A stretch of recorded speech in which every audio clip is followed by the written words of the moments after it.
Vous écoutez un podcast cinéma du Centre des Arts d'Anguin-les-Bains. Alors bonjour Charlotte Garçon. Bonjour.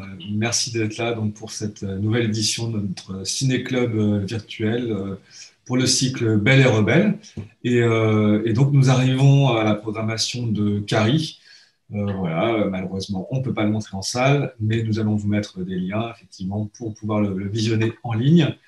Et donc, Charlotte, je vous laisse présenter donc, ce film de Brian De Palma de 1976. Donc là, on a quitté quand même la période, on va dire, finalement, du cinéma hollywoodien classique, hein, c'est ça? Oui, c'est un titre qui, dans notre cycle, est une bizarrerie d'une certaine façon, puisque les derniers ciné-clubs que nous avons fait ensemble ces dernières années étaient quand même très marqués par le classicisme hollywoodien. Et c'est un geste assez de rupture quasiment que de vous présenter Carrie, aussi parce que Carrie au bal du diable, pour le titre français en long, aussi parce que c'est une forme de rupture dans la violence que ça introduit. Le cycle est consacré à des personnages et à des actrices subversives. Et là, la subversion prend des proportions quasiment apocalyptiques de destruction, d'autodestruction. Voilà, il va falloir explorer tout ça et voir ce qui nous arrive tout à coup ici dans le cycle. C'est le 10e film de Brian De Palma. C'est l'adaptation d'un des premiers, sinon du premier roman de Stephen King, bon, qui est connu pour ses thrillers, qui est un roman de 1974. Et le film, lui, est adapté 2 ans plus tard.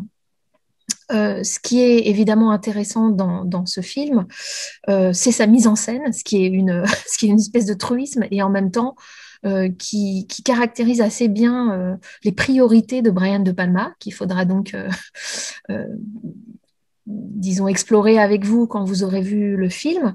Et c'est un film, bien sûr, qui est issu aussi de toute cette mythologie de la jeune fille que le cinéma hollywoodien a tout à fait développé dans sa période classique et je dirais à la fin de sa période classique. Et je veux penser par là, par exemple, au film d'Elia Kazan de 1961, La fièvre dans le sang, avec Nathalie Wood et Warren Beatty, par exemple. C'est un exemple, mais en tout cas, ces films qui se centrent autour de personnages adolescents en crise, on pourrait dire, et qui sont des sortes d'incarnations d'une société elle-même en crise. Enfin, c'est des psychés comme ça qui deviennent, qui explosent et qui éclaboussent beaucoup autour les générations alentour. Donc voilà, que devient cette figure de la jeune fille? Figure de la jeune fille dont s'amuse aussi beaucoup Brian De Palma, vous allez voir dans ce film, parce que c'est l'une des autres caractéristiques de ce cinéaste, qui est de mêler les genres, de mêler, je dirais, les tonalités. Donc j'estime que Carrie est aussi une comédie, vous me direz si vous penser la même chose. Et puis, bien sûr, c'est un film qui va inaugurer non seulement euh, l'horreur liée à l'adolescence, mais aussi le teen movie en général, y compris dans sa version comique. Donc, on vous laisse voir le film et on vous retrouve après pour échanger à deux. Mais en tout cas, on espère virtuellement avec vous après ce qui peut apparaître quand même comme une forme d'épreuve, hein. Donc, bon visionnage. Alors, Carrie, qu'arrive-t-il qu'arrive-t-il aux adolescentes? Bon, évidemment, le film avec sa scène de douche quasiment inaugurale, pas tout à fait inaugurale, puisque vous vous souvenez qu'il commence avec le match de volley. On reviendra sur la figure enfin, l'angle de caméra en plongée qui revient dans le film à plusieurs endroits, mais disons que la première scène importante du film après ce générique, c'est évidemment la scène des vestiaires avec ce long plan séquence comme ça qui s'insinue dans les vestiaires. Et si vous avez vu d'autres films de Brian De Palma, la question du voyeurisme et de la caméra voyeuse, voire prédatrice, évidemment, et sinueuse, comme ça, liée au plan séquence, c'est-à-dire au plan à la prise sans coupe, va revenir dans son cinéma. Ça va être vraiment une marque de fabrique de son cinéma. Alors cette scène de douche, impossible de ne pas y voir d'emblée euh, une sorte de remake, c'est peut-être pas le mot, mais de la scène évidemment de Psychose d'Hitchcock de 1960. Donc je commence d'emblée par la référence. pas pour annoter le film comme on ferait une glose sur ce film, mais pour mettre les pieds dans le plat tout de suite sur ce que c'est que le maniérisme. C'est-à-dire qu'on n'est plus dans un cinéma hollywoodien classique qui réinvente des archétypes, enfin qui inventerait des archétypes ou qui ferait mine de les réinventer à chaque fois. On pourrait dire que le classicisme, y compris les comédies musicales qu'on vous a montrées ces dernières années, avait comme sujet central, au fond, la question de la réinvention de soi, mais qu'on reprenait tout depuis le début et que notre plaisir de spectateur, c'est d'avoir cette forme de, j'allais dire, de virginité quant à des récits qui pourraient paraître trop simples et en fait qui à chaque fois sont refaits à neuf.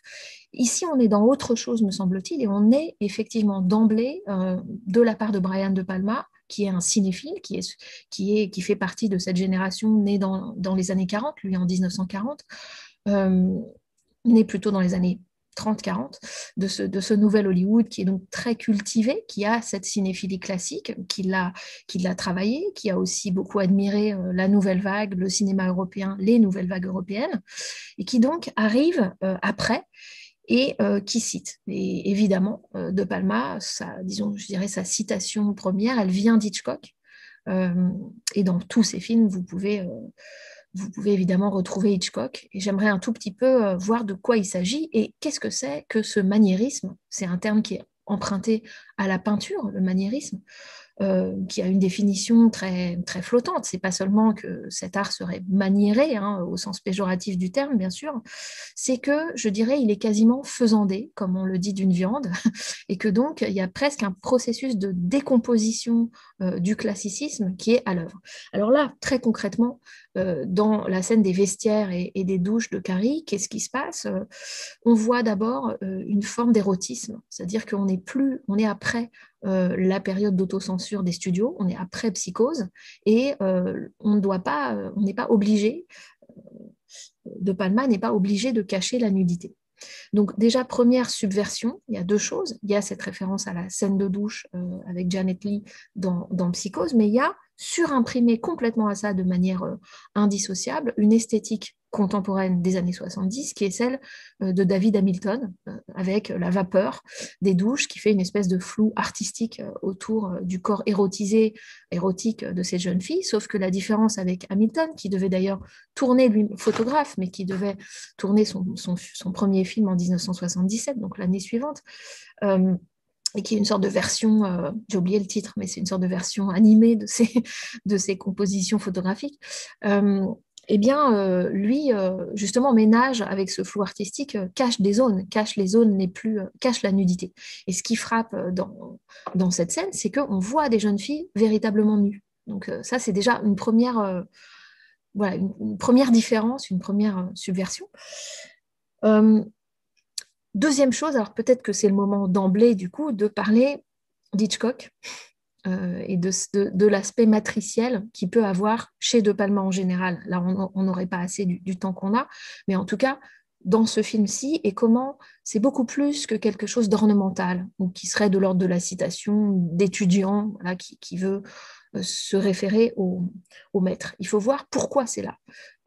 Qu'est-ce que ça sert? À quoi sert le fait d'être hanté par Hitchcock et qu'est-ce que De Palma en fait? Alors d'abord les éléments hitchcockiens, le lycée, vous aurez noté que le lycée de Carrie s'appelle le Bates High School. Bon, évidemment, Norman Bates, le héros tordu de Psychose, bien entendu. Vous aurez noté aussi que la musique de Pino Donaggio, parfois, a des accents Bernard Herrmanniens, donc du nom de Bernard Herrmann, le compositeur emblématique des films tardifs d'Hitchcock, que devait d'ailleurs embaucher, je pense, De Palma, mais Bernard Herrmann est mort au milieu des années 70, donc avant ce film-ci, mais il a signé la musique du film de Scorsese, Taxi Driver, en 73, et c'est, je crois, sa dernière partition, et c'est un film qui sans doute entretient quand même dans sa structure, comme ça, d'explosion de violence finale autour d'un personnage qui contenait auparavant cette violence et qui la laisse exploser, évidemment, qui contient des échos avec Carrie. Donc, qu'est-ce on entend comme petit leitmotiv d'accent? Ce sont évidemment les violons stridents de Psychose, du moment du meurtre de Psychose. Et on retrouve aussi donc, dans Carrie le couteau, le couteau de cuisine géant là, que la mère emploie à la fin. Bon, ce sont à la fois des petites touches, mais euh, il y a quelque chose de beaucoup plus fondamental, il me semble, et de très Hitchcockien dans le film. Et la matrice Hitchcockienne serait aussi sans doute à trouver, non pas dans Psychose, le film, disons, d'horreur d'Hitchcock, auquel on pense immédiatement du coup, que dans Les Oiseaux. Autre film d'épouvante d'Hitchcock, il y a une scène dans Les Oiseaux où Mélanie, jouée par Tippi Hedren, est dans une sorte de café et où elle regarde dehors. Tout le monde est protégé à l'intérieur de ce café, et il y a un homme qui est à côté de sa voiture et qui allume sa cigarette. Et elle le voit allumer sa cigarette et elle a envie de lui dire mais non, attention. Et en fait, il la jette et il y a de l'essence et sa voiture explose. La façon dont le montage est fait, ce n'est pas simplement quelqu'un qui est le témoin innocent de cette tragédie, de cet accident. La façon dont le film est monté, très insistant sur le regard de Mélanie, fait qu'on a l'impression que c'est elle qui provoque cet accident, par une espèce justement de télékinésie, d'action de son regard sur ce qu'elle regarde. Donc Hitchcock a très bien compris que c'était une affaire de regard, une affaire de montage, que de créer ce lien de cause à effet entre deux actions, entre une action et, disons, un observateur.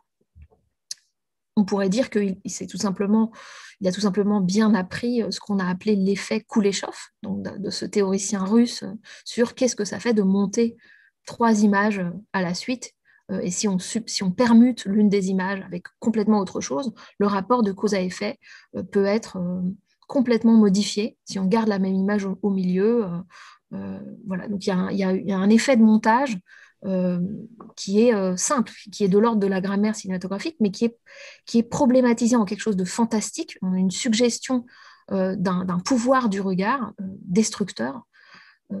Et voilà, cette scène des oiseaux, on pourrait dire, c'est la scène matricielle de Carrie, en un sens.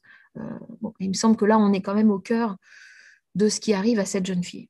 Alors, bien sûr, il y a une dimension métaphorique de ce que c'est que l'adolescence. Qu'est-ce que c'est que les changements corporels qui arrivent à une jeune fille? Vous noterez que ça lui arrive très tard, hein.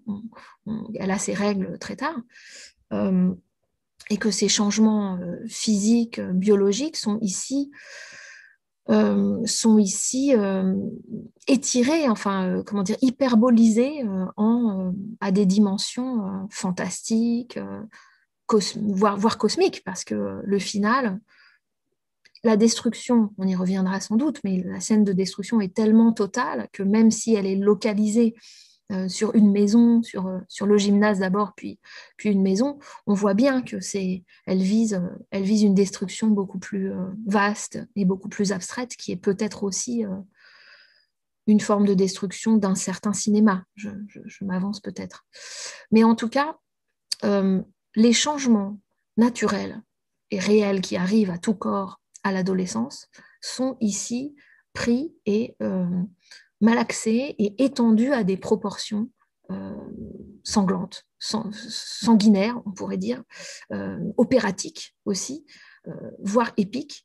Et donc voilà, on a l'impression qu'on prend un tout petit fait du quotidien de tout être humain et qu'on le déplie tout en ayant, me semble-t-il, une forme de distance comique. Et c'est pas un hasard si Carrie va ouvrir, enfin c'est après en tout cas ce film, que les teen movies américains tels qu'on les connaît ont existé, comme Breakfast Club, où ça chauffe au lycée de Ridgemont, voilà, qu'on connaît relativement peu en France, si on n'aime pas spécialement les teen movies, mais qui sont vraiment des films très importants aux États-Unis, mais qui, eux, sont beaucoup plus marqués comédie, en fait.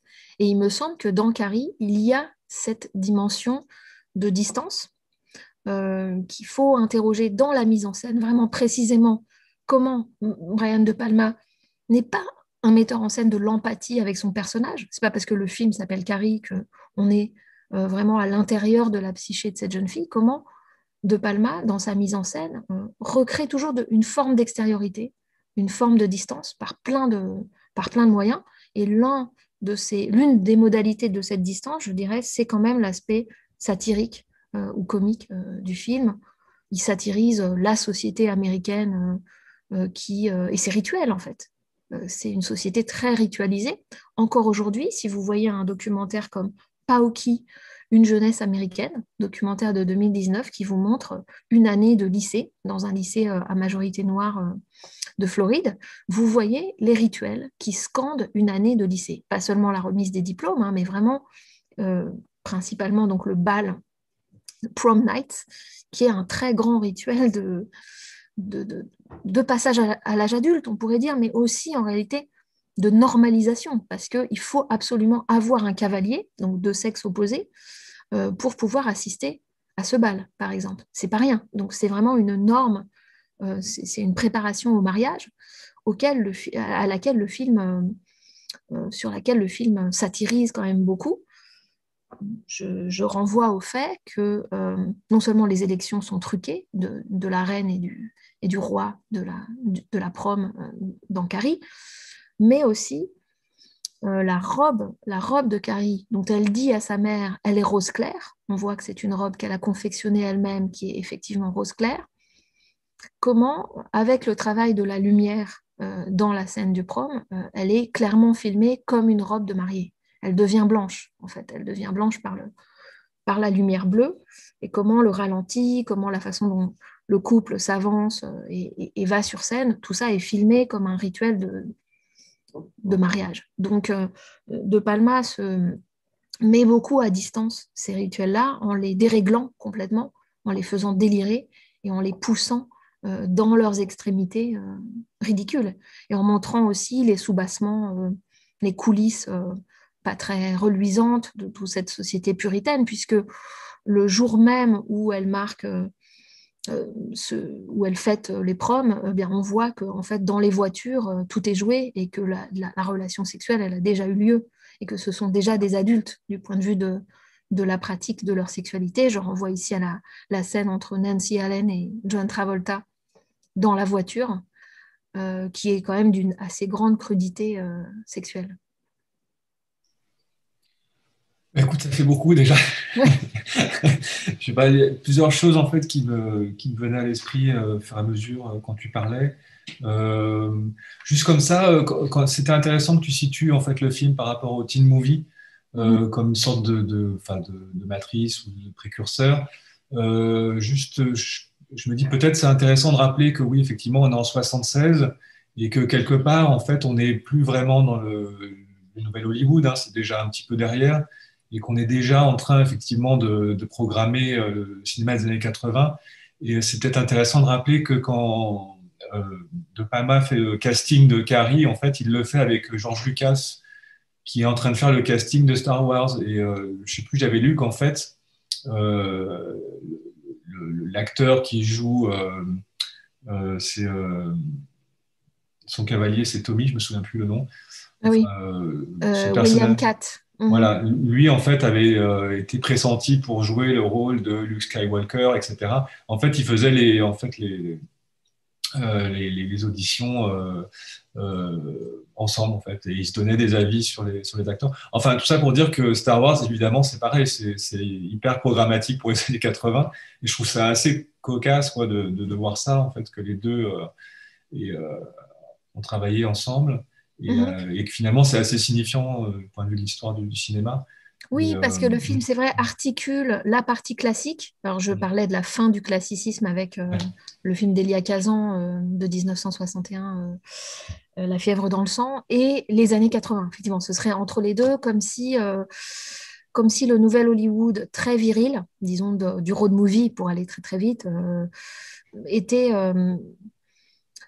était l'étape précédente. Moi, je rattacherais tout de même Carrie à cette période des années 70, qui est, c'est vrai, beaucoup plus marquée par des films avec des héros masculins. Donc c'est aussi ça qui change la donne, même si on n'est pas dans le cas de Wanda dont on parlait la dernière fois, où là c'est une femme qui en plus joue elle-même dans son film. Je ne dis pas que le film de Carrie est un film féminin, j'allais dire au contraire, parce que De Palma est connu pour tout simplement mettre à mal des corps féminins dans tous ces films. Mais quand je dis mettre à mal, je dis dans Body Double à la perceuse électrique. Donc, il y a une destruction physique du corps féminin.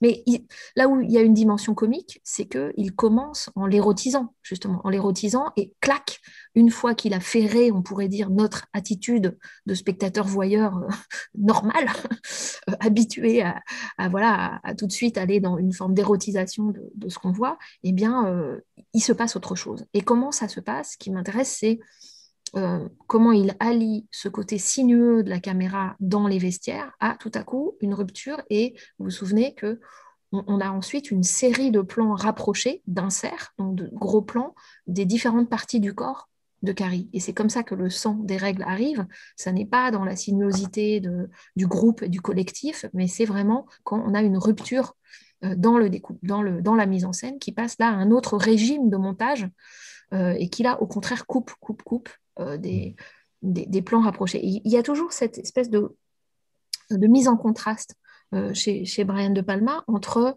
la coulée, entre ce qui est de l'ordre de la continuité, Alors ensuite, il y aura le Steadicam qui est inventé l'année même de Carrie, mais je crois qu'il n'est pas utilisé dans Carrie, mais peu importe. Enfin, c'est cette idée. Il y a des plans à la grue, hein, il y a ce plan très virtuose à la fin du massacre, du carnage dans le gymnase au prom, qui est filmé à la grue. Donc voilà, c'est ce côté très moelleux de ces plans sans coupe.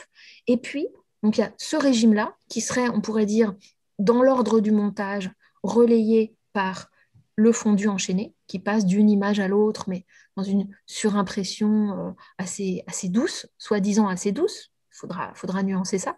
Et puis, d'un autre côté, la rupture. La rupture, donc cette série de très gros plans sur le corps de Carrie qui passe de l'érotisme à autre chose, à savoir quand même le tabou, l'un des derniers tabous en Occident, la menstruation quand même, qui est très très rare. Il est très rare de voir du sang menstruel au cinéma.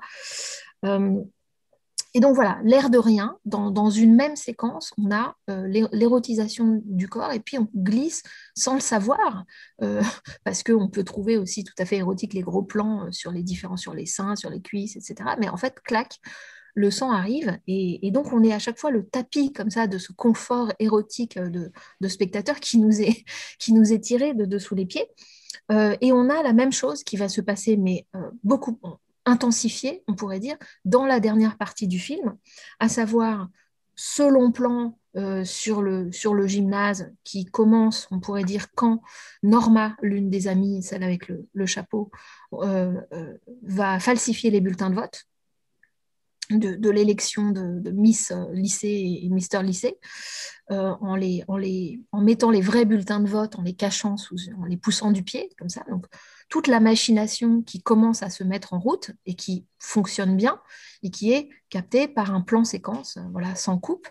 Et puis ensuite, au contraire, le régime du suspense. Alors là encore, il faut se référer à Hitchcock, hein, le suspense comme étant le contraire de la surprise, puisque nous, spectateurs, savons ce qui est sur le point de se passer, mais que, en tant que spectateur, on ne peut évidemment pas empêcher d'arriver. Exactement comme Mélanie dans Les Oiseaux voit que la cigarette va faire exploser la voiture et voilà, on ne peut voir que son visage devant ce qui va arriver. Alors, donc voilà, donc cette deuxième séquence, c'est le carnage final, qui est un très long final du film, mais qui commence aussi avec ce côté assez moelleux du plan à la grue, qui ensuite se continue par le montage alterné avec beaucoup, beaucoup de plans, vous vous souvenez, sur le seau qui contient le sang de cochon, mais vraiment énormément de plans récurrents de cette composition en plongée avec le sang, qui crée assez classiquement, mais très efficacement, le suspense. Et puis,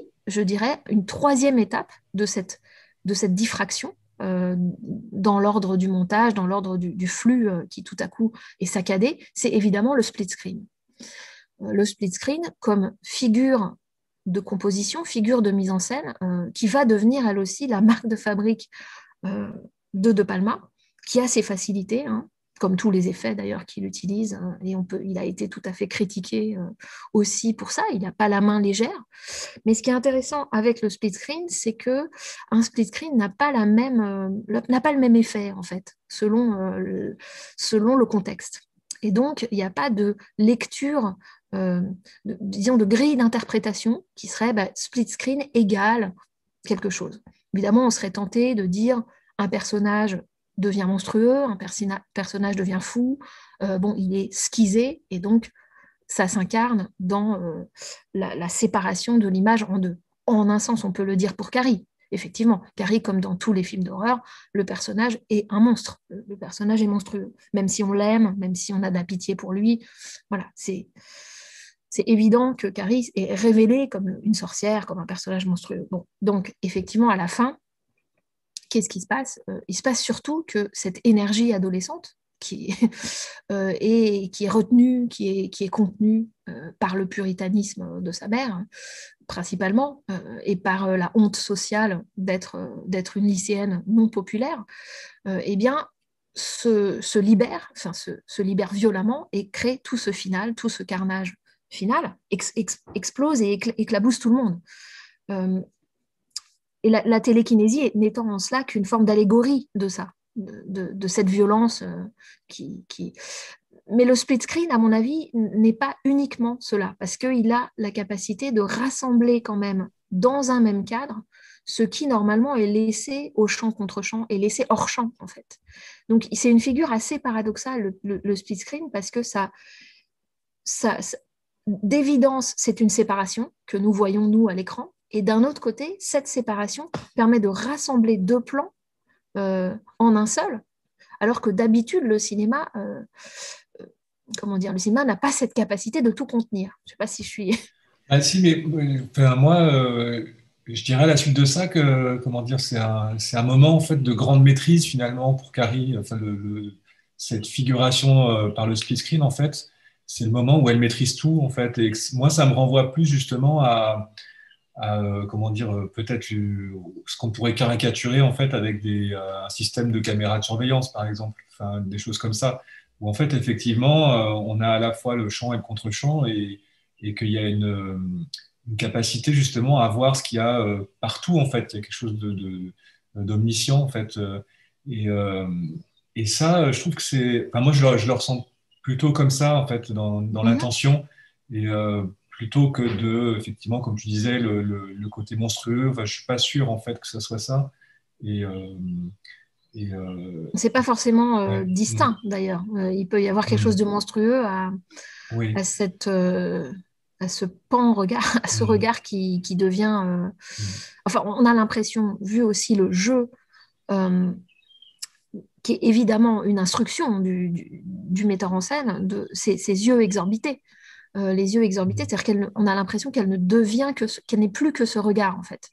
Que ce corps nié par la mère, dans sa sexualité, est nié par aussi tout ce groupe social qui l'a souillé, qui l'a recouvert du sang de cochon, qui l'a animalisé, hein, d'une certaine façon. Eh bien, ce corps se concentre tout entier dans le regard, dans les yeux. Et des yeux, donc effectivement, un regard tout puissant dans sa destruction.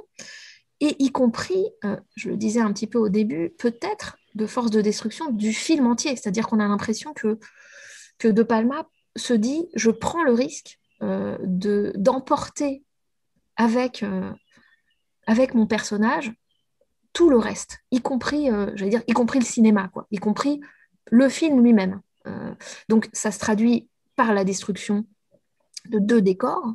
Le premier, le décor du lycée, enfin l'endroit où il y a le bal du lycée, mais on voit aussi un peu l'extérieur. Parce que vous vous souvenez que la prof de gym est tuée par l'espèce de panneau de basketball qui lui tombe dessus, qui la coupe en deux. Il me semble que c'est ça, cet élément de décor. J'arrive pas bien à l'identifier, mais en tout cas, c'est un élément de décor qui lui tombe dessus. Et puis, deuxième étape, la destruction de la maison. De la maison. Alors, c'est là qu'il faut parler du décor. Et parce que je disais que Carrie a l'air d'être un film de personnages, on pourrait dire c'est un portrait de jeune fille, etc., puisqu'il s'appelle Carrie, que si se passait qu'on est l'actrice principale. En réalité, il y a une petite note, un petit indice biographique qui peut nous mener au décor, parce qu'elle avait 25 ans quand même, si se passait, et elle était mariée avec Jack Fisk, qui est le décorateur du film. Et c'est lui, paraît-il, qui a insisté pour qu'elle ait ce rôle-là, c'est-à-dire le rôle principal, puisque les différentes jeunes actrices, quand elles ont fait une première lecture et des essais, n'étaient pas encore sûres de qui jouerait qui. Ça a été distribué, les rôles secondaires, dans un deuxième temps, mais en tout cas, il semble que le décorateur ait eu sa part de plaidoyer pour que ce soit sa femme qui joue Carrie. Ce que je veux dire, c'est que De Palma est très bon en casting, c'est sûr. Il a effectivement une sorte de génie du casting. Le personnage de Carrie est tout à fait bien incarné par Sissy Spacek dans son physique même, hein, dans ce côté très bizarre, un peu grenouille de ce visage, dans son extrême pâleur, dans ses taches de rousseur, dans ses cheveux presque roux, qui sont quand même, on pourrait dire, liés à la symbolique de la sorcière. Enfin bon, voilà, tout ça est assez convaincant, disons, dans le choix du casting. En revanche, Brian De Palma n'est pas un directeur d'acteurs. C'est-à-dire que sur le plateau, ce qu'il prépare avant tout, c'est son décor, ce sont ses lumières, c'est sa mise en scène en général, ses mouvements de caméra. Il passe la plupart du temps avec son directeur de la photographie. Et donc, les acteurs, ça, ont témoigné de comment ça se passait sur le tournage. C'est pas un metteur en scène qui leur parle longuement sur le tournage des personnages, qui les met en condition, qui travaille sur la psychologie, l'état émotionnel, etc. Pas du tout. Non pas qu'il les méprise, mais c'est pas le centre c'est pas le foyer central de sa mise en scène, à tel point que, notamment l'une des actrices a dit, je n'aime pas le mot de marionnette, mais au fond c'est ça, c'est-à-dire on sent bien que ces acteurs, on est les marionnettes du film. Et c'est vrai que je trouve assez frappant à le revoir. C'est avant tout un film de décor, c'est-à-dire que on pourrait presque voir le final comme une sorte de rapport de force, de duel entre ce regard, ce personnage qui n'est plus qu'un regard, et ce décor qui a dominé pendant tout le reste du film. Pendant tout ce qui précédait, le film n'était que décor, d'une certaine façon. Alors, pourquoi je dis que décor comment dire, il me semble que ce qui domine dans la mise en scène, c'est quand même ça, c'est-à-dire le rapport spatial des êtres dans leur environnement. Et ça, c'est programmé aussi par l'angle de caméra. Je disais qu'il y avait ces plans récurrents de plongée. Évidemment, ils sont programmatiques au début, c'est-à-dire qu'on ne sait pas pourquoi au début on voit un match de volley féminin scolaire de haut, pourquoi on le verrait plus de haut pourquoi il serait plus filmé en plongée qu'autre chose. Et puis, il y a un moment des plans récurrents en plongée, et puis il y a un moment où on pourrait dire ça, on comprend ce à quoi correspond la plongée, ça correspond au suspense du saut qui va lui tomber dessus. C'est-à-dire que là, c'est un plan de plongée où une sorte d'apogée de l'utilisation de la plongée. On se dit, ah d'accord, toutes les plongées avant portaient la même menace, d'une certaine façon, qui se cristallise là dans cet attentat. Parce qu'il me semble que la machination du saut de sang est vraiment filmée comme la préparation d'un attentat. Oui, d'ailleurs, je crois qu'à un moment donné, il y avait une version de scénario en fait, qui devait plus prendre la forme d'une enquête sur les événements, un peu en référence à une enquête sur l'assassinat de JFK. Tu vois, oui. Effectivement, il y a cette dimension de complot, de scène sur laquelle il y a, il y a un attentat finalement qui a lieu quelque part, c'est un peu ça. Oui, parce que je pense que le roman de Stephen King était composé de témoignages de l'entourage de Carrie. Donc il y avait cette structure-là et qu'il était aussi beaucoup plus infusé du traumatisme relativement récent à l'époque, une dizaine d'années, du complot contre Kennedy et de la façon dont ce complot a été filmé par Zapruder, ce passant amateur qui filmait avec sa caméra. Bon, toute chose qu'a développé mon prédécesseur au Ciné-Club, Jean-Baptiste Thorey, notamment dans l'un de ses livres, L'Amérique éclaboussée. Et effectivement, cet imaginaire, disons, traumatique de l'Amérique, lié à la façon dont Kennedy a été assassiné, façon quand même mystérieuse, elle hante cet imaginaire. Ce qui est bizarre, c'est qu'il est beaucoup plus présent dans le roman de Stephen King et en même temps, en réalité, il hante le cinéma de Palma à ses débuts. Je pense que c'est dans Greetings que le héros joué par De Niro, qui est justement un voyeur qui filme comme ça de loin avec sa petite caméra amateur des femmes qui se déshabillent chez elles. Enfin, bon, il y a vraiment un rapport, cette pulsion scopique est très forte. Et en même temps, il est obsédé par les images zappaudeurs justement du meurtre de Kennedy.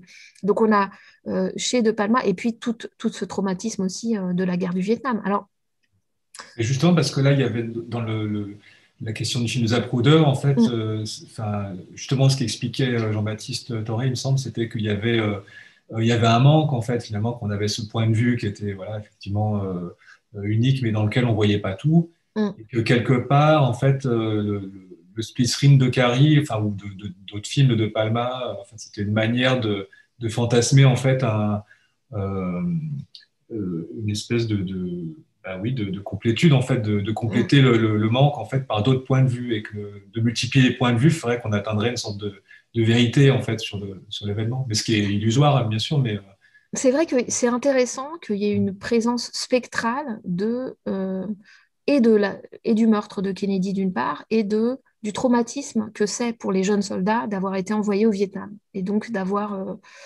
tué, d'avoir vu la violence extrême, etc.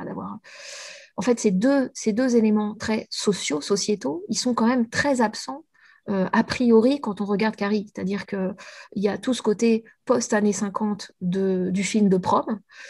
Je dis post-années 50, en réalité, dans les années 30, dans les années 40, si vous regardez La vie est belle de Capra, il y a aussi une scène de prom. Donc c'est vraiment le rituel un peu vieillot qui persiste encore jusqu'à aujourd'hui en Amérique. Donc on a cette espèce de traîne, cette vieille chose des vieux rituels. Et par contre, l'aspect contemporain de ce traumatisme, de la violence vécue par la génération euh, de Palma, il est très gommé dans le film, mais c'est très intéressant qu'il soit diffracté comme ça. C'est-à-dire que plus il est encodé et d'une certaine façon dégradé, on pourrait dire là encore faisandé, plus il est intéressant. C'est-à-dire que c'est pas une thématique. Personne n'en parle, les étudiants ne parlent pas ni de la guerre, ni voilà, c'est pas du tout des sujets du film, mais c'est dans la forme en fait, c'est dans la mise en scène que ça vient travailler la mise en scène de l'intérieur. Alors d'une part, vous le disiez, ce que suggérait Torre, c'est-à-dire le split screen comme réintroduisant la colure à l'intérieur du même plan. Donc plutôt qu'une diffraction en réalité, voilà, un rassemblement et réintroduisant du hors-champ dans le champ.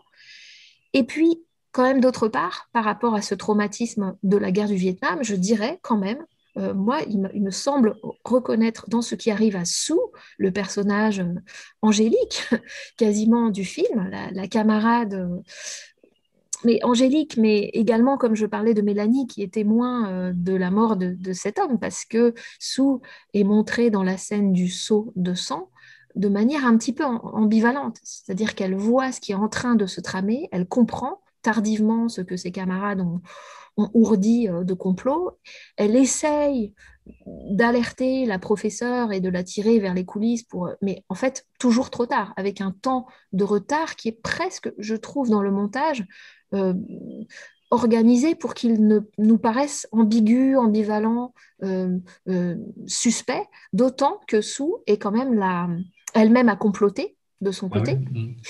pour prêter son petit ami à Carrie et essayer de réparer, on pourrait dire, sa propre culpabilité d'avoir participé au Mm. lynchage initial. Donc, on voit bien que Sue est potentiellement aussi une jalouse, puisqu'on a vu le couple Carrie et Tommy s'embrasser dans l'un des plans virtuoses du film, qui est ce travelling circulaire, mais qui fait penser complètement outré, où il n'arrête pas de tourner et de tourbillonner en s'embrassant et en dansant, et qui fait un petit peu penser à la plateforme sur laquelle étaient les deux acteurs de Vertigo, Kim Novak et James Stewart, dans une scène à l'hôtel Empire. Donc voilà, tout ça encore des citations Hitchcockiennes, mais ce que je veux dire, c'est que c'est vraiment dans la mise en scène que ces traumatismes ont un effet. Et donc, Sue, je disais pourquoi Sue me fait penser à la guerre du Vietnam, c'est que ses cauchemars finaux, et notamment son cauchemar final qui a été comme une espèce d'image séminale dans le cinéma d'horreur par la suite, à savoir la main qui saisit, et qui, paraît-il, vient de Délivrance, du point de vue de l'inspiration de Palma, mais qui ensuite a fait plein de petits dans le cinéma d'horreur américain, eh bien, ce cauchemar-là, bien sûr qu'on peut le rattacher au genre de l'horreur, mais on peut aussi y voir un peu platement, mais un symptôme de syndrome post-traumatique du stress. C'est-à-dire qu'il me semble quand même que dans l'Amérique du milieu des années 70, on sait maintenant que ce syndrome crée des cauchemars, crée des terreurs nocturnes, crée des délires, crée des façons de revivre ce traumatisme. C'est devenu un cliché, je pense. Enfin, c'est devenu en tout cas un lieu commun en Amérique de savoir que ça provoque ce genre de choses. Donc, il me semble avoir un écho quand même à cette réalité qui est le syndrome, le Moi, PTSD. ce que j'aime beaucoup dans cette séquence, il y a tout ce que tu dis, et en même temps, ce que je préfère, c'est le raccord en fait avec la mère dessous en fait qui a sa main sur son bras. Et finalement, je trouve que c'est là où l'horreur véritable en fait se situe. C'est le fait que la main de Carrie, donc comme tu dis, qui représente un petit peu quelque chose de post-traumatique. Enfin voilà tout le côté morbide qui remonte à la surface et qui l'attrape. Et en fait, c'est mis en équivalence avec la main de la mère, en fait. Et c'est hyper violent, en fait, comme image et comme ce que ça suggère, en fait, sur la question de la filiation. Mhm. Et en fait, bon, je pense qu'il y a pas mal de choses sans doute à développer autour de ça. Et il y a une Déjà, boucle entre les deux ouais. mères. Il y a une boucle Oui, entre les deux ce mères. qu'on ne Oui. soupçonnerait pas au début, puisqu'elles sont plutôt montrées comme étant l'une plutôt, je ne sais pas comment on dit, libérale Mhm. et l'autre puritaine. Oui, alors Euh, c'est l'architecture de la mise en scène, enfin qui commence dès l'écriture, qui commence dès le découpage du scénario, qui fait qu'on se dit, mais pourquoi on a eu cette scène entre les deux mères au début, puisque c'est un personnage très secondaire, la mère dessous, on ne va pas la revoir jusqu'à la fin, finalement. Donc il y a un effet d'écho, il y a une structure assez qui se répond comme ça entre ces deux scènes de début et de fin, et effectivement de fausses oppositions, de faux contrastes, enfin de façon de mettre en opposition d'abord les deux mères pour ensuite, clac, les aboucher, comme tu dis, dans un raccord. Euh, Peut-être revenir quand même sur euh, déjà une forme de rupture qu'introduit l'apparition de la mère dans le film, l'apparition de la mère, cette fois-ci de Carrie dans le film. Parce que je disais que c'est un film qui est dominé par son travail sur le décor, extrêmement minutieux, euh, à tel point qu'on a l'impression que certaines fins de plan correspondent à la fabrication d'un tableau. C'est-à-dire qu'on a l'impression qu'il s'arrête, le plan s'arrête quand un tableau est fait. Un tableau au sens vraiment pictural du terme, hein. Faire l'image, ça y est, l'image a été faite, clac, on peut couper. Euh, et donc, cette espèce de domination de la mise en scène sur le scénario et sur les personnages commence, je dirais, dès la rupture qu'introduit la découverte de la maison de Carrie. C'est-à-dire que j'ai l'impression qu'on a vraiment une rupture chromatique et une rupture lumineuse à partir du moment où on passe du lycée, de tout le début au lycée, avec les scènes d'extérieur aussi, du volleyball, etc., avec des couleurs primaires très très marquées, donc le jaune de l'uniforme des jeunes filles quand elles font de la gym, le bleu de la chemise de Carrie quand elle est en classe avec Tommy et qui a l'histoire du poème, le rouge vermillon, je crois que c'est Tommy qui le porte, mais voilà, toutes ces couleurs très tranchées et très lumineuses. Et puis, ensuite, on suit la mère jusqu'à chez elle. Elle rentre chez elle une fois avoir fait cette visite chez la mère dessous. Et là, il me semble qu'on a une rupture à la fois de lumière, de couleur et de décor. Et on est quasiment une rupture temporelle. C'est-à-dire que c'est un style architectural de vieille Californie. Ces maisons sont les maisons anciennes de Californie, en bois. Voilà. Et là, on rentre dans le gothique, dans un style littéraire et cinématographique qui est le Southern Gothic, le gothique du sud, quoi, sudiste. Et tout de suite, il y a une espèce de rupture d'atmosphère. On a l'impression qu'une fois que cette femme ferme la porte de chez elle, ça y est, c'est un autre monde. Et là, on peut s'ouvrir au gothique. Je rappelle que gothique, qu'est-ce que ça veut dire? Qu'est-ce que ça porte, le genre gothique?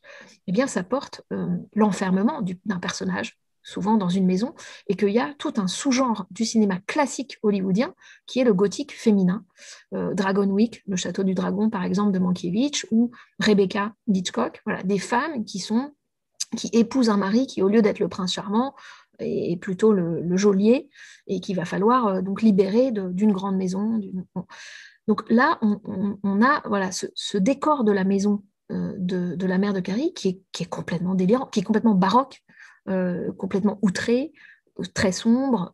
Elle-même porte une cape ou une chemise, voilà, qui n'est jamais marquée à la taille. Enfin voilà, c'est-à-dire qu'il ne lésine absolument pas sur les effets. C'est ça qui est étonnant et qui est anti-classique, c'est d'y aller à fond et de se dire, il ne suffit pas de mettre un crucifix, disons, en décor pour montrer que c'est une famille très pieuse, très puritaine. Non, non, non, on ne va pas mettre un crucifix. On va mettre très précisément une statue de Saint-Sébastien. Ce n'est pas le Christ qu'on voit. C'est Saint-Sébastien, donc transpercé de flèches, dont le martyre est d'être transpercé de flèches, et en plus, un Saint-Sébastien complètement kitsch, puisque ses yeux sont lumineux, puisque ses yeux s'allument par électricité, on imagine, hein, même pas de manière fantastique. Et puis, on a la première fois qu'on voit cette statue, vous vous souvenez qu'il y a ensuite un fondu enchaîné qui passe des yeux lumineux, bizarres et tout à fait effrayants de cette statue à la maison en plan d'ensemble, la nuit, avec juste les petites fenêtres allumées. Donc, une espèce de personnification de la maison, si on veut. Et c'est tellement énorme. C'est-à-dire, c'est la figuration de quelque chose de diabolique, voilà, d'un retournement, enfin, du Christ en antéchrist, d'une certaine façon, qui est tellement énorme, outré, qu'on se dit, mais il ne va pas oser. Et en fait, il ose. Et en fait, je pense que ça a un effet comique, en réalité. Mais c'est peut-être que...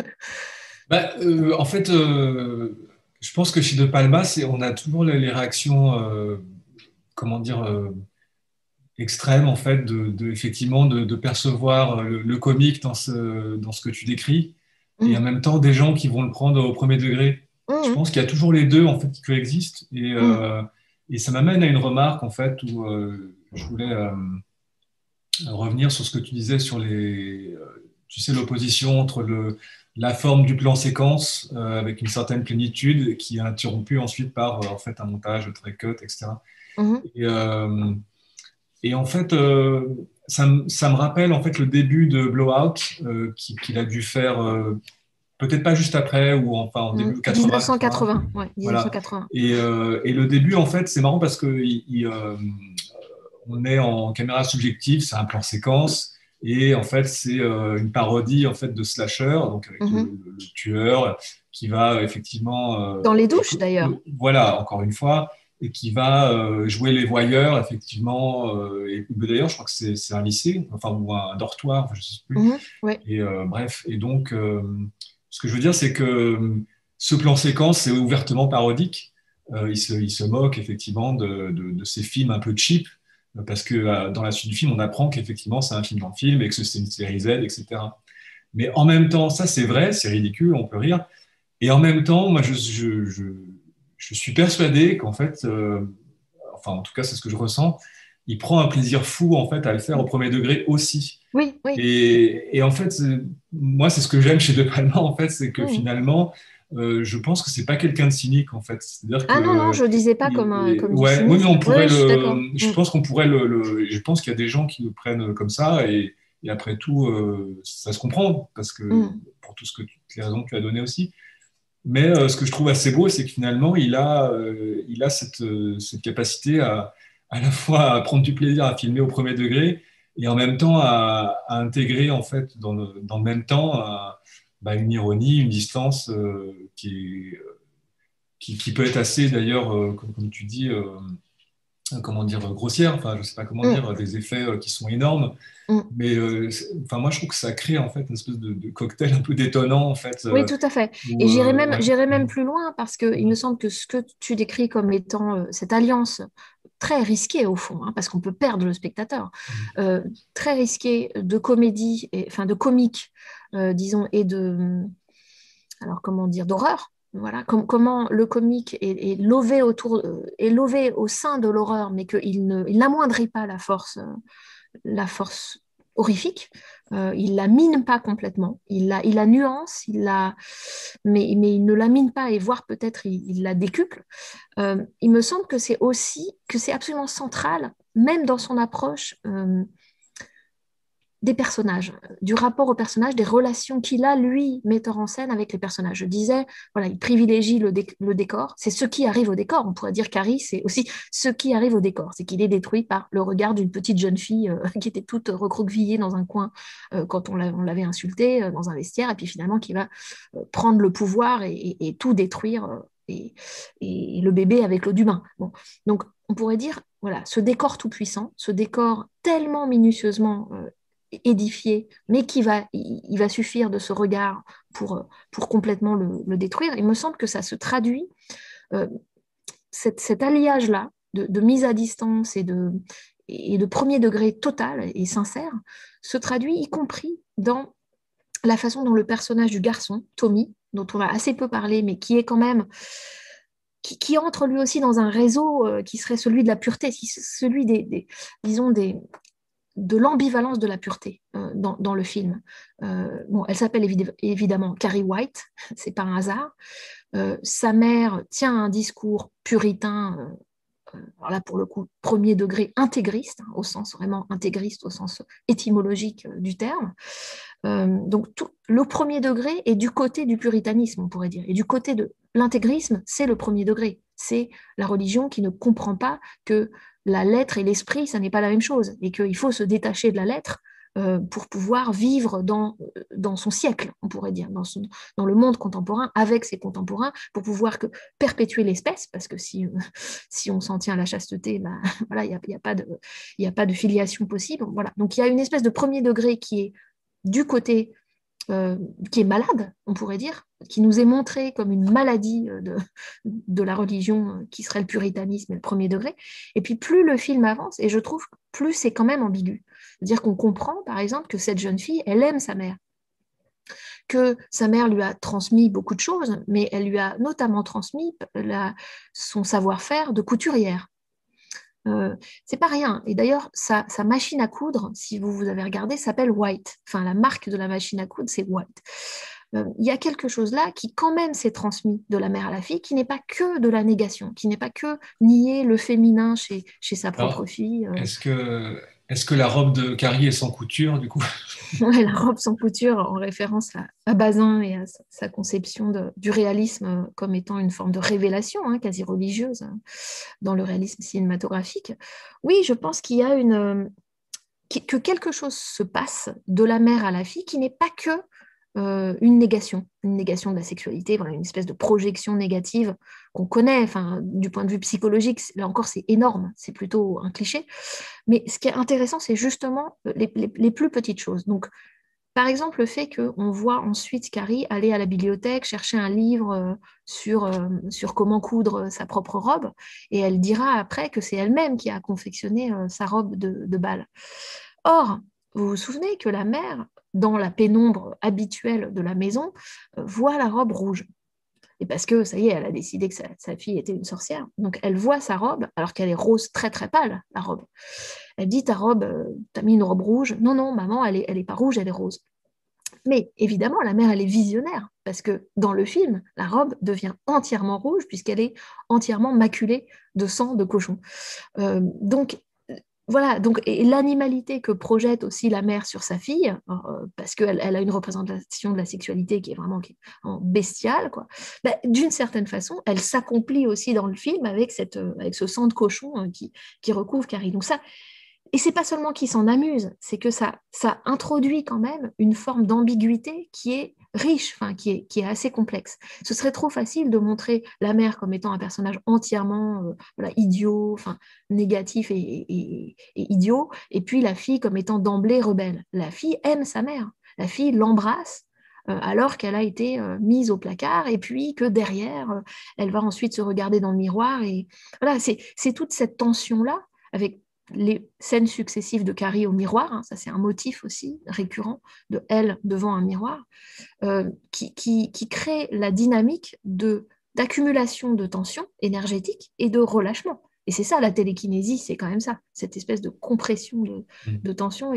Donc, ce que je veux dire, c'est que ce que tu désignes comme étant un alliage très, très singulier, qui serait celui de Palma entre le comique et l'horreur, il se traduit aussi dans le rapport,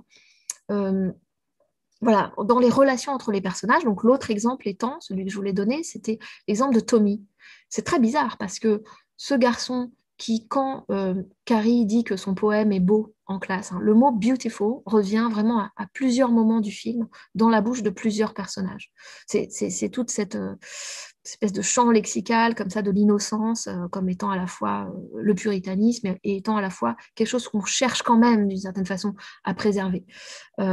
Et donc, voilà, au début, on a lui au premier plan, en très très gros plan, Tommy en amorce dans la classe.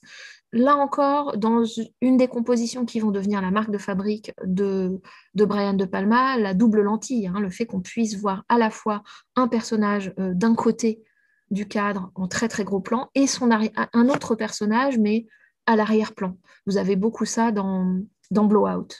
Justement, c'est voilà, la double lentille de l'objectif qui permet de... C'est un trucage, hein, c'est vraiment un trucage. Donc Tommy, au premier plan, qui se moque, en fait, qui se moque de la réaction admirative de Carrie dans la classe, en disant « Oh là là, t'es nulle ». Mais elle ne l'entend pas, puisque c'est adressé à nous, spectateurs, il est face à la caméra et elle est derrière lui. Et puis ensuite, la façon dont Tommy se comporte avec elle, qui est extrêmement... touchante. Enfin, on ne sait jamais vraiment s'il s'agit d'avoir uniquement pitié, s'il est vraiment touché. Et quand il l'embrasse, on se dit qu'il est touché, qu'il la trouve véritablement belle, etc. Et donc, c'est indécidable, on pourrait dire. C'est indécidable. Et la façon dont De Palma filme la transformation de la jeune fille en très, très, très belle jeune fille avec les ralentis, avec ce monde de paillettes, tout à coup, quand elle est mise en lumière au bal, bien sûr que c'est ironique. C'est-à-dire, bien sûr que il sait, lui, et nous savons, puisque nous connaissons le complot, nous savons que tout ça est une préparation à la rupture, que le monde de paillettes et de lumière bleue va être détruit par le sang de cochon. Ça, on le sait. Mais il y a un résidu. Je pense que c'est ça que tu voulais dire, c'est qu'il y a un résidu de cette féerie, il y a un résidu de cet émoi adolescent, de se découvrir vraiment une femme, de se découvrir quelqu'un capable d'embrasser, capable de plaire, etc. Quelque chose reste, c'est pas entièrement effacé par la satire, me Moi, je semble-t-il. trouve que le bonheur que Carrie ressent à ce moment-là, en fait, Mm. il n'est pas. Je trouve qu'il y a, il y a une réelle empathie en fait de Oui, Palma en fait avec ça et il y va à fond en fait. Alors évidemment, on peut trouver ça grossier, mais au contraire, justement, c'est comme s'il supprimait toute distance. Enfin, il y a une espèce de, il fait tellement corps avec qu'il y a ce plan, comme tu dis, où ils sont sur une plateforme et ça, le trailing circulaire en fait qui est too much, mais mm. qui en même temps est très très beau. Enfin, moi, Ouais. Mais ça, c'est l'esthétique tu camp, vois, c'est-à-dire que le ouais. premier degré Mm, n'empêche pas. mm. Le premier degré est la marque de l'amour, d'une certaine façon. Et Mais ça, c'était déjà dans les mélodrames tardifs mm. du cinéma classique. Et est-ce qu'on, en tout cas, à la suite de ce que tu viens de dire, est-ce que finalement, cette, ce côté indécidable, en fait, voilà, et est-ce que finalement, ça renvoie pas aussi, en fait, à l'amour que De Palma a pour le cinéma classique, et Mm. en même temps, la certitude qu'il a qu'il est détruit, enfin, en tout cas, qu'on peut plus le faire comme avant. Enfin, il y a pas, enfin, je sais que s'il n'est pas le seul, en fait, à avoir effectivement ce rapport au cinéma classique, c'est un peu, il me semble que c'est un peu le cas d'autres cinéastes du Nouvel Hollywood, mais Mm. quand même chez lui, c'est assez violent quelque part. Oui, oui. Et je pense que le fait que lui s'intéresse particulièrement à Hitchcock, Mm. ça rend les choses encore plus compliquées quelque Oui, part, parce que c'est très Hitchcock est serré. déjà lui-même en fait un cinéaste qui est pas, comment dire, c'est pas qu'il est pas classique, mais comment dire, son rapport aux images est déjà compliqué puisqu'elles sont déjà toujours un peu doubles, etc. Donc, Oui. en fait, Ce dédoublement que tu pointes, Mm. en fait, il se traduit aussi par quelque chose de thématiquement plus simple, mais qui est cet entre-là, toujours entre l'amour et le meurtre. Et qui, là, dans Carré, donc ça, c'est typique d'Hitchcock, hein, c'est ce qu'il dit dans ses entretiens avec Truffaut, enfin, c'est ce que Truffaut remarque en tant que critique chez Hitchcock, mais qui est à l'œuvre, par exemple, chez un Jean Renoir, dont on a fait tout un cycle à Enghien. À chaque fois qu'il y a un meurtre, il y a de la musique. Enfin bon, il y a un rapport très très serré, il y a un tressage très serré entre la scène d'amour, la scène sexuelle même, et le meurtre. Et dans Carrie, ça se traduit par quand même le rapport à la mère. C'est-à-dire qu'il y a l'amour de la mère, il est à la fois intégral, il est intégral, et c'est une haine à mort. Hein. Il faut tuer la sorcière, dit-elle. La sorcière ne peut pas vivre. Donc, les deux sont tenus jusqu'au bout, je dirais, et même dans la façon dont la mort de la mère est filmée, qui est à la fois, on pourrait dire, satirique ou comique, parce que vous vous souvenez que le dernier couteau qu'il a, évidemment, c'est un écho au Saint-Sébastien, à la statue du Saint-Sébastien qui nous a été montrée avant, et que c'est quand même la femme au foyer transpercée de couteaux de cuisine. Voilà, qu'est-ce que ça dit de cette femme au foyer qui est un personnage emblématique de tous les mélodrames des années 40 et 50. Qu'est-ce qui lui arrive? Elle est clouée au mur dans sa cuisine par la fille, personnage de fille qui était là dans les mélodrames aussi, puisque si vous avez vu dans notre cycle Mildred Pierce, la fille est quasiment diabolique, hein, c'est-à-dire qu'elle voue une haine à sa mère pour n'être pas une figure qui aurait beaucoup plus réussi socialement, voilà, qui serait. Donc voilà, donc ce personnage diabolique de la fille est là rejoué par ce meurtre final, meurtre commis en toute innocence, puisque c'est une force, c'est une énergie qui dépasse toute psychologie, c'est une énergie qui dépasse la psychologie de Carrie, mais c'est surtout qu'en plus le dernier couteau, c'est un couteau éplucheur, vous avez vu, le couteau qui est dans le cœur vraiment de la mère, c'est un couteau à éplucher les légumes, et qu'on l'avait vu avant, cette mère éplucher les carottes et décider du meurtre simplement, sans discours, sans psychologie. Qu'est-ce qu'on voyait? On voyait la mère en plongée, ce qui est quand même un plan bizarre, une femme dans sa cuisine, mais en plongée quasi zénitale, avec une planche à découper, des carottes et un couteau, en train de les couper. Et le montage faisait une suite de raccords dans l'axe, c'est-à-dire que la caméra se rapproche, mais par saccade, de la planche avec le couteau, et ensuite le couteau, à la fin, ne coupe plus rien, on n'entend que le rythme du couteau sur la planche. Donc voilà, c'est économique comme moyen, mais je trouve ça effectivement très, très, très, très efficace. Mais donc voilà, le lien entre la pulsion de meurtre et la pulsion libidinale, ou même l'amour maternel, est quand même très, très inextricable chez De Palma.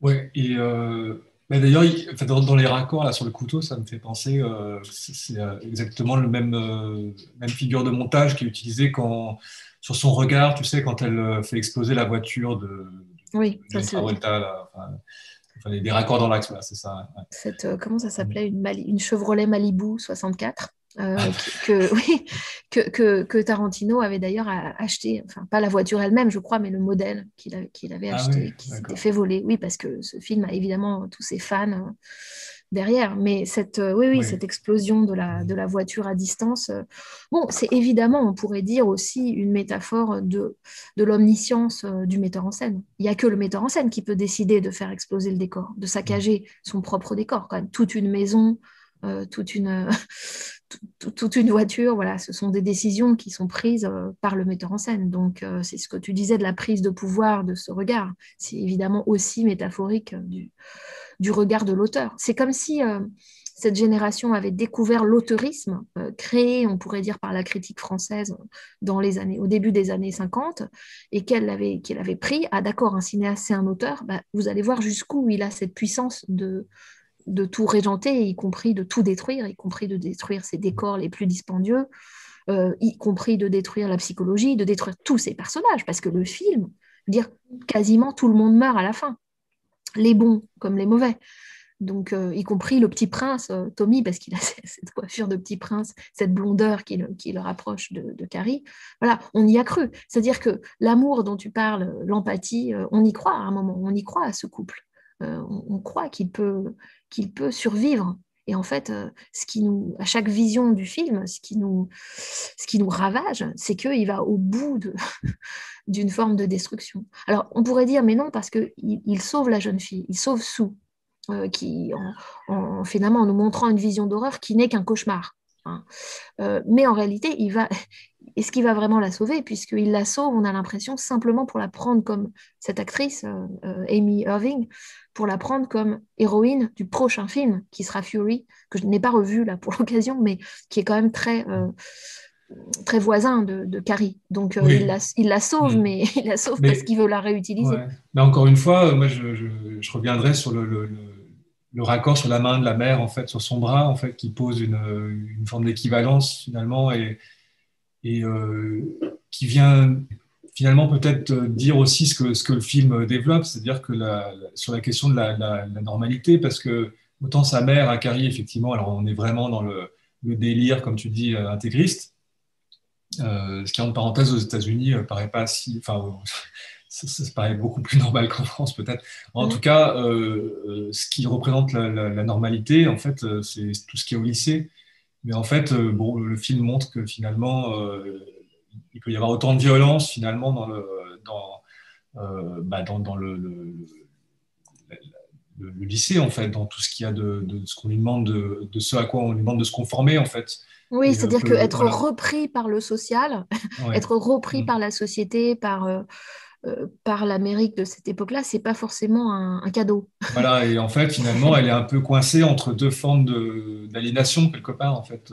Oui, Mm, il y a une mm, sollicitude de mm, la norme beaucoup plus normale, qui est peut-être aussi inquiétante pour De mm. Palma que les excès baroques du puritanisme. On voit bien qu'il est fasciné par l'imagerie que crée le puritanisme. Ça sera repris dans d'autres films, y compris beaucoup plus récents, Sofia Coppola qui refait Les Proies, par exemple. On voit bien que le puritanisme, il y a une esthétique de ça. Alors, je disais David Hamilton, mais en réalité, le pré-raphaélisme, on pourrait dire, il y a une splendeur de ces décors, de ces rituels, de ces croyances, de toutes ces petites bougies partout, voilà, de ce côté radical qu'un Truffaut, par exemple, va aussi mettre en jeu dans La Chambre verte. Euh, tout cela porte une forme de sincérité, de croyance, en fait, d'énergie, d'investissement, de hanter quelque chose, d'habiter, d'investir tout ça. Et que propose en regard la société contemporaine? Bah, plutôt un désinvestissement, plutôt une indifférence, parce que la mère, vous vous souvenez, la mère de Sue interdit à Sue d'aller à l'enterrement, par exemple. C'est-à-dire qu'elle a perdu tous ses camarades de classe, mais en plus, on croit que c'est bien de la préserver, de leur dire au revoir une dernière fois, donc de la préserver du rituel dont on pourrait penser qu'il est quand même très important. Et d'ailleurs, le fait qu'elle ne soit pas envoyée à l'enterrement se compense, là encore, dans un trait un peu très grinçant, mais quand même un peu comique, qui est ce panneau de la maison à vendre, dont on avait vu que la maison où habitaient Carrie et sa mère était déjà à vendre quand elle l'habitait, donc on voyait bien que c'était une sorte de sursis, elles vivaient pauvrement et en sursis, et que ce panneau a été tagué et qui dit Carrie brûle en enfer. Et ça devient l'équivalent d'une pierre tombale, puisqu'elle n'a pas, elle est sans sépulture, elle a été mise au bûcher. On pourrait dire que le personnage est mis au bûcher verbalement au début avec le lynchage verbal dans les vestiaires par les bullies, par les caïds de la classe. Et puis à la fin, voilà, il y a eu vraiment une terre brûlée totale. Mais en tout cas, on lui refuse à ce personnage qui est le personnage qui a évolué quand même au cours du film. Elle faisait partie du groupe de la meute et puis elle a évolué au cours du film. Sue, on lui refuse ce dernier rituel, quoi.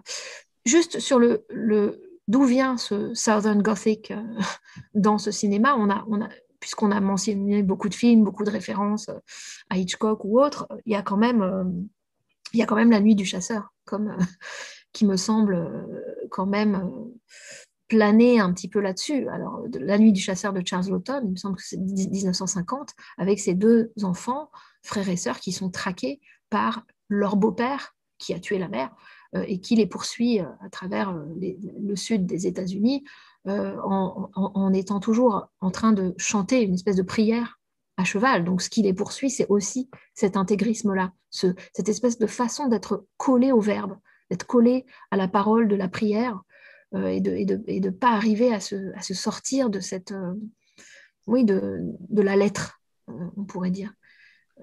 Et il me semble quand même que c'est au cœur aussi du cinéma peut-être de Palma, cette opposition entre l'énergie, le corps, le pur corps, enfin la chair, le sang de cochon, quoi, d'un côté, et puis tout ce qui serait du sens, de l'organisation sociale, de la prière, de la lettre, voilà, comme si le sens et le non-sens total et la pure pulsion étaient toujours en tension et qu'à un moment, le conflit allait éclater et que la mise en scène, c'était ça, c'est-à-dire c'était de construire cette tension, de trouver des scènes, vraiment scènes au sens théâtral du terme, de les bâtir avec une extrême minutie.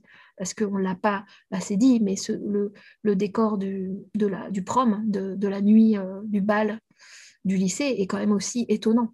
C'est-à-dire comment on met en scène quelque chose, un endroit dans lequel on sait qu'il va y avoir un massacre, mais qui doit commencer vraiment comme le teen movie, quoi. Alors comment il utilise les chansons en contrepoint, puisque les chansons parlent enfin, ont des références au diable, etc., mais en étant complètement pop, hein, enfin complètement.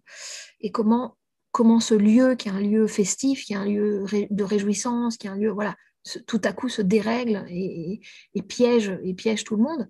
Ça a l'air de rien, ça a l'air de quelque chose de très écrit, enfin très programmé, mais en réalité, il faut le donner à voir. Il faut véritablement qu'il y ait un impact du point de vue de l'action. C'est ça que je veux dire. C'est de la matérialité des objets et des corps.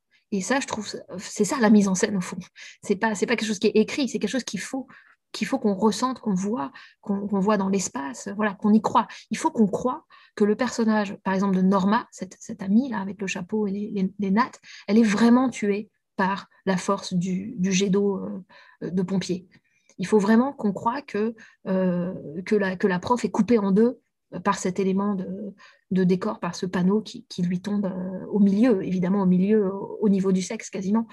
Donc voilà, il faut cette matérialité-là, il faut cette extériorité, et non pas un travail sur la psychologie, sur ce qui serait une voix off. Voilà, tout ça est vieux, c'est ça qui est vieux, au fond.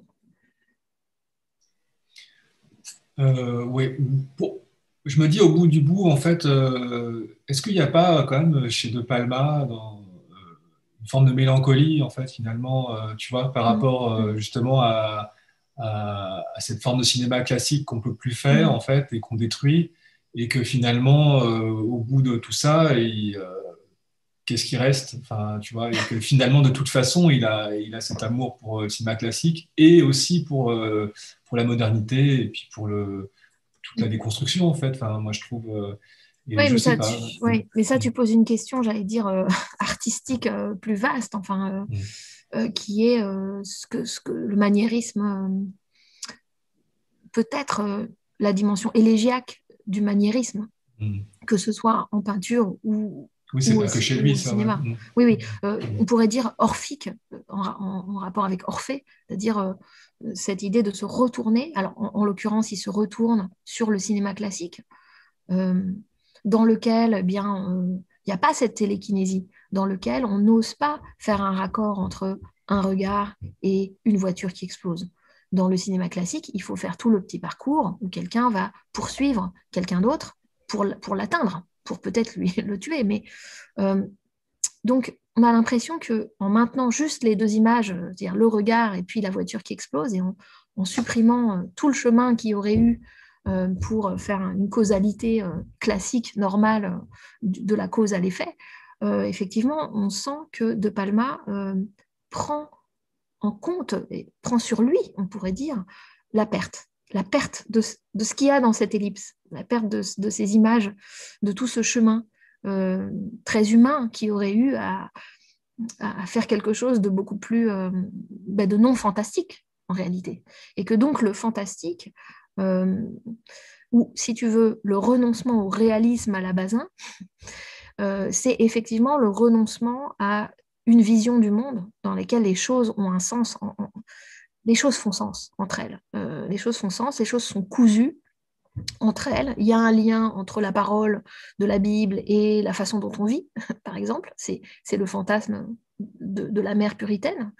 Il y a quelque chose de bien cousu dans ce monde. C'est pour ça que, là encore, la machine à coudre, le fait de coudre sa propre robe, même si ensuite elle va être maculé, hein, même si l'immaculé va céder la place à la maculation, eh bien, je pense que c'est important parce que c'est aussi en découdre. C'est-à-dire que De Palma sait très bien qu'il déchire quelque chose dont il souhaiterait que, d'une certaine façon, ça n'ait jamais eu à être cousu. Voilà. Et que ce qu'il déchire était déjà déchiré avant, quoi. Donc c'est ce monde, voilà, bon, c'est ce monde de l'après-guerre, c'est ce monde, tout ce qu'on veut. On peut ancrer ça historiquement ou pas, ou juste en faire une donnée de la psyché humaine mélancolique.